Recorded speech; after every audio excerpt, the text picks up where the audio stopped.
Naglabas na ng lookout bulletin ang Department of Justice laban sa suspect sa pamamaril sa isang nakainitang rider. Kinumpirma rin ng pulisya ang natanggap na tip ng GMA News na nasa Boracay ngayon ang naturang suspect. Nakatutok si Cesar Apolinario.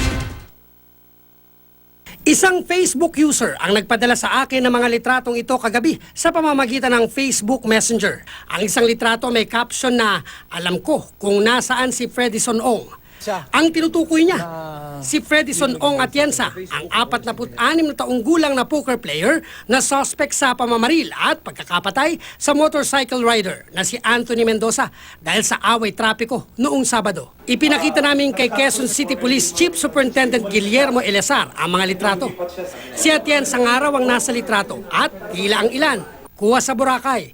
Pero sabi ni Eleazar, mahirap sabihin kung kailan kuha ang mga larawan. Decided na i-announce sa public na cited siya at naniniwala tayong naandun pa rin siya, maaring may nagbibigay ng protection sa kanya.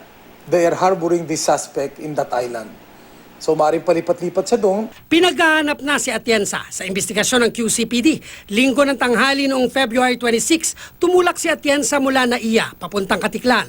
March 1 ang dapat na balik ni Atienza batay sa flight details.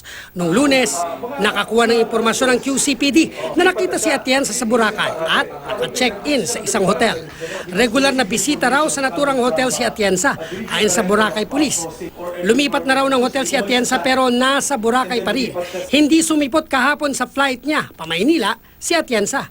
Cited siya sa area. I've been coordinating with the Regional Director of Police Regional Office 6, Chief of our Homicide Section, together with some of his operatives na andun sila. And they are coordinating with the Boracay Tourist Assistance Center Commander. Ang takot ng pamilya Mendoza baka raw matakasan ni Atienza ang batas. May ginawa ka ng krimen, nagbakasyon ka pa, talagang ang tapang lang din talaga ng apog mo. Talagang hindi ka natatakot na lumantad. Hindi mo maaalis sa amin na isipin na sino yung tao sa likod niya, bakit ang tapang niyang ma-expose sa ibang lugar. Kagabi naglabas ang DOJ ng lookout bulletin laban kay Atienza. Patuloy naman ang police manhunt operation laban sa suspect. Cesar Apolinario, Nakatutok, 24 Oras.